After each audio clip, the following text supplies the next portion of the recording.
Well, here we are in Shrewsbury Abbey, looking at the 1911 Hill organ, but cased in scaffolding because work on the organ is now underway and the organ has been completely dismantled.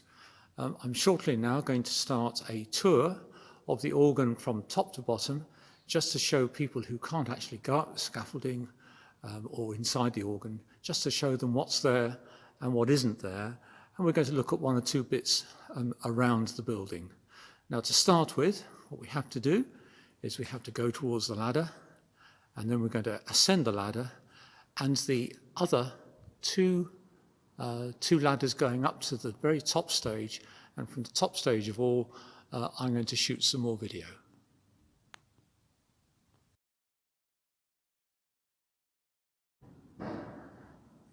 Well, now here we are at the very top of the scaffolding, looking towards the east end of the abbey, and as we move slowly round, we've got the Lady Chapel down there, and then we're looking down the length of the nave towards the west end.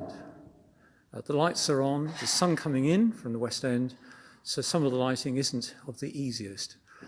If we look up, there's the roof, and back to the south transept.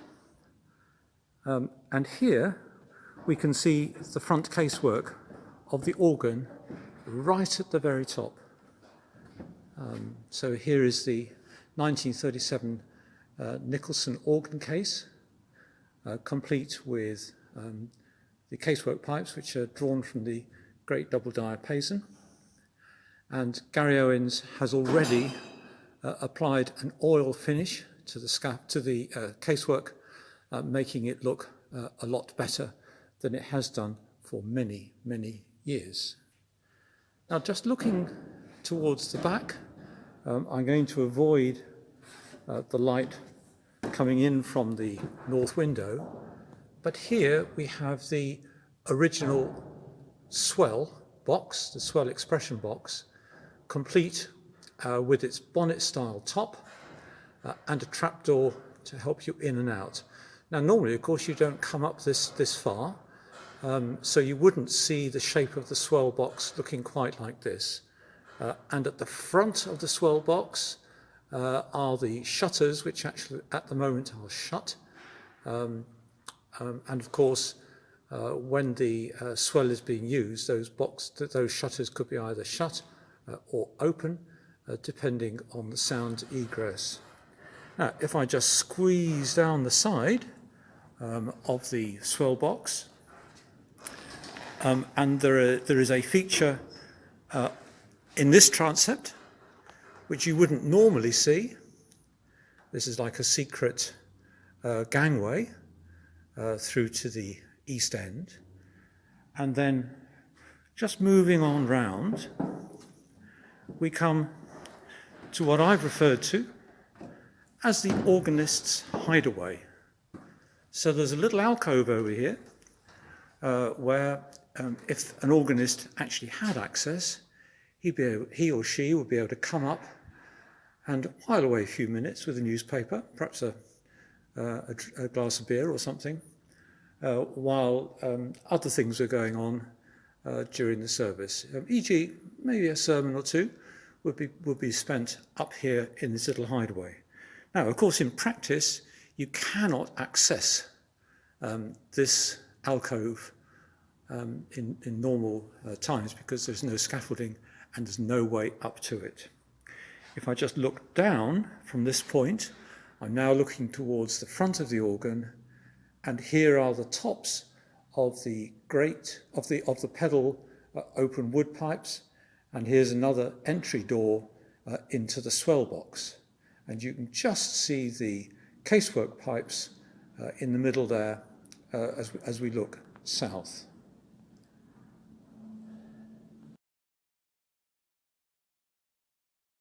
I have now come down one level on the scaffolding, and here is the back of the front casework again, looking at the casework pipes from the inside and looking up to the top of the casework and into the abbey beyond.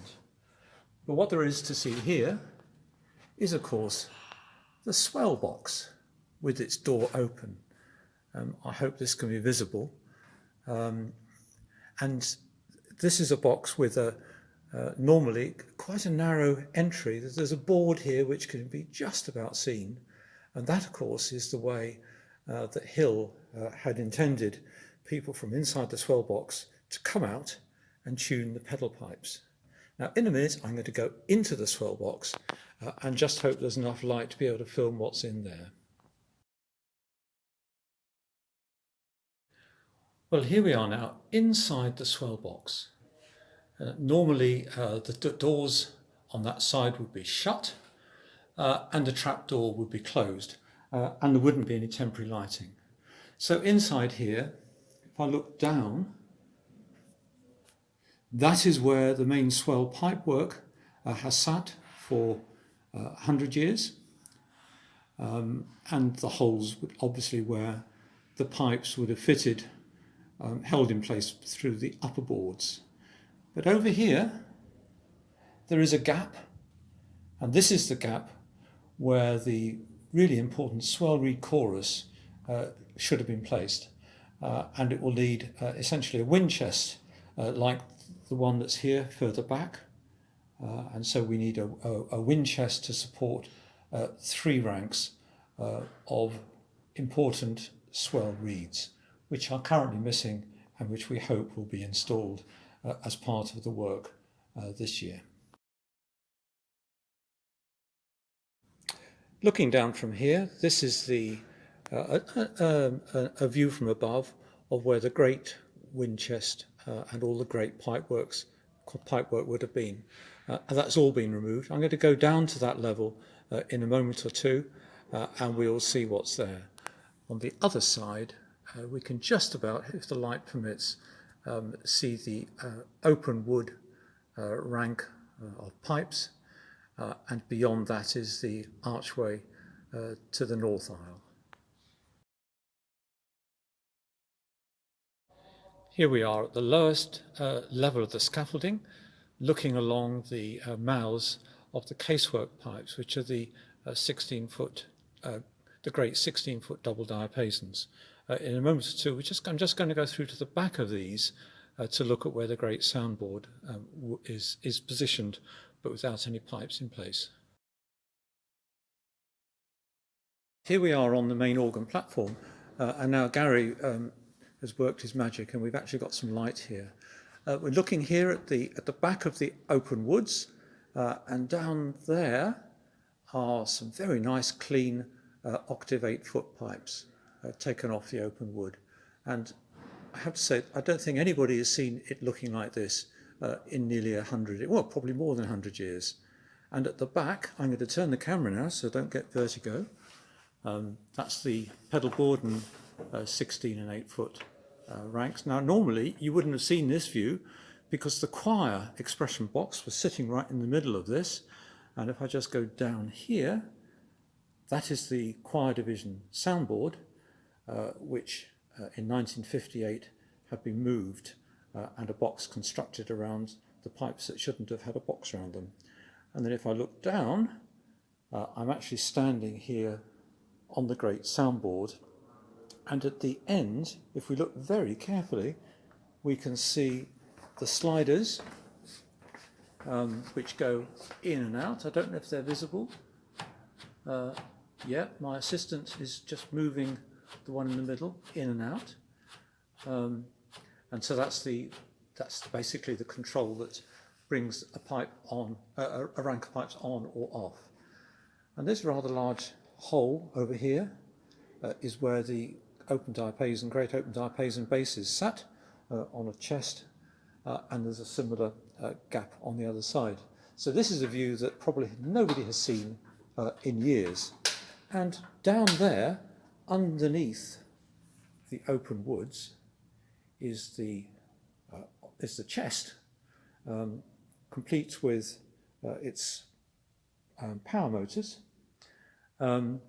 which I'm just looking at Mr. Gary. They have yet to be removed and re-leathered. They have got to be removed and re-leathered. So those are in original dusty, dirty condition, and we'll see a chest in a moment or two. Now, Gary is now going to point out the main features of the bottom of these very, very large pipes, which are part of the open wood rank. Now, Gary, what are we looking at here? Obviously, the mouth area of the 16-foot opens. If you bend down a little bit further, you'll see the rather large wooden foot underneath that the wind passes through. I don't know if you can see that low down. Just about, yeah. A little butterfly valve built into the bottom of the foot. Yep. So you can actually regulate the wind flow into the pipe. Obviously, Yep. if you want it a little bit loud, you open the butterfly valve a bit more.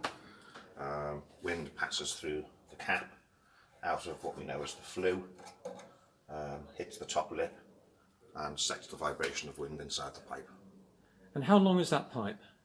Just over 16 foot from the mouth area, obviously not in To the top. Yeah. Yeah. And the CCC sharp, is that? What does that mean? Well, it's the next semitone up, so obviously CCC is bottom C of a 16-foot rank, C sharp, D, and then it becomes alternate. Okay. Thank you. Now, in this tray, we have reed pipes from the choir division, the orchestral oboe, and the clarinet.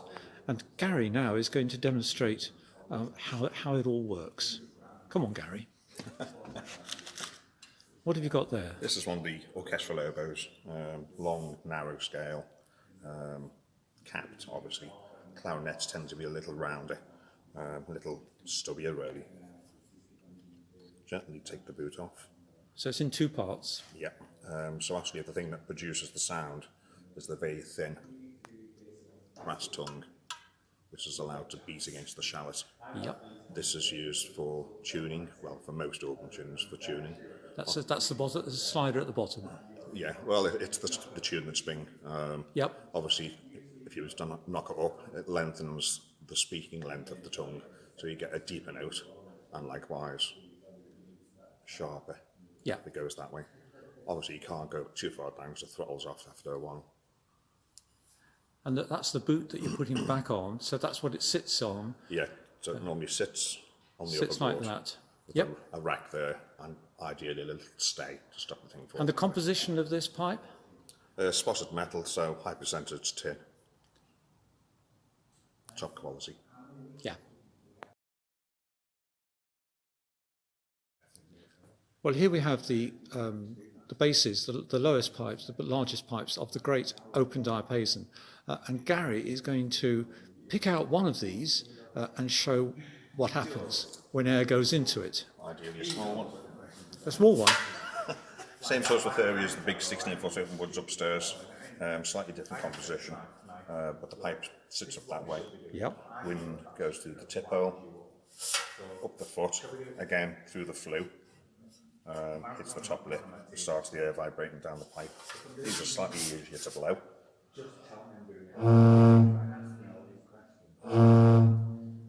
That's pretty good. And made of? Zinc. Zinc.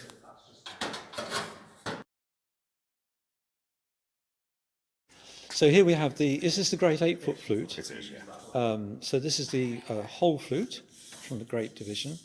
And here's one of them. So what have we got here? D. D. Okay, and Lovely tone. it's cleaned. It's cleaned compared to the bottom octave. It's not cleaned. So now we're seeing a clean pipe and a dirty pipe. And at the top, and on the top of one of them you've got a flap, and on the top of the other one you've got a wooden stopper. Forms the bottom octave, so the bottom octave generally is stopped. So the biggest pipe is 4 foot, but actually speaks 8-foot pitch. And that's got a flap. So is that a tuning flap? It is. So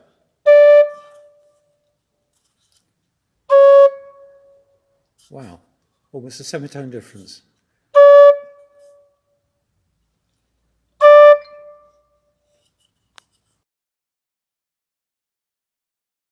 Now, these odd-shaped pipes, come from the choir division Dulciana, and they seem to be going round one or two angles. So how come that's the case, Gary? Obviously, when it was outside the box, when it was just the tool kettle raised, there was enough headroom to keep the body of the pipe straight as per the open diapasons.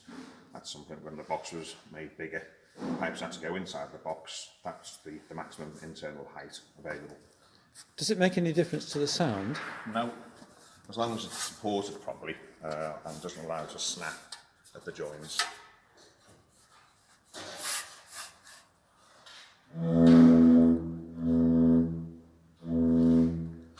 That appears to be quite unusual, but is it?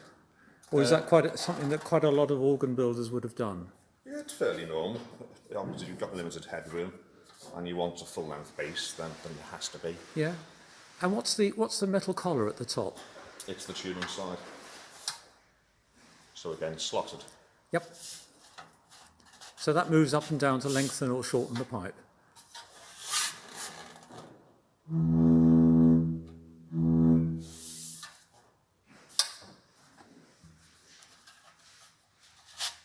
Pushing it in.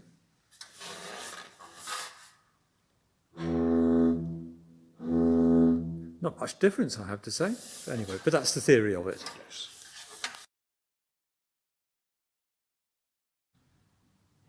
So this piece of architecture is the modified off-note chest for one of the open diapason bottom octaves. And here you can see electric motors which have replaced pneumatic motors. Is that a wind? That's the wind hole on the top. Yes. And then inside the wind hole, just make out a re-leathered primary motor. And then over here, that's basically where the pipes would sit. So is there anything to look at on this? It's really the operation of the... It is really, yeah. Obviously, the register is original. The valves are original, the valve wires are original, the internal valves are new. And as you say, the electromagnets replace what would have been a little hinged motor. So somebody plays a note on the organ, sends a signal to the magnets, energises. lifts that. Obviously, when the chest's upside down, the little valve will be sitting lower down. Yep. And that's enough to bring the note on. And how many notes are on here? 12. 12 notes. 12 bottom octave. Bottom octave. The original hill number.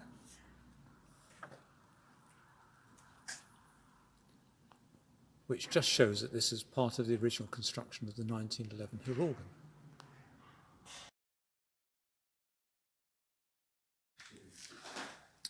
Well, here we are at the back of the organ. This is the main blower.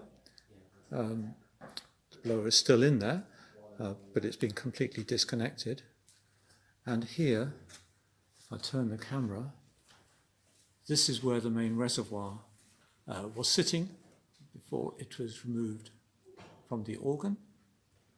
And if we look through to the light, sorry about that, but this gap here, where all the light is coming through, that is where the console sits when the organ is operational.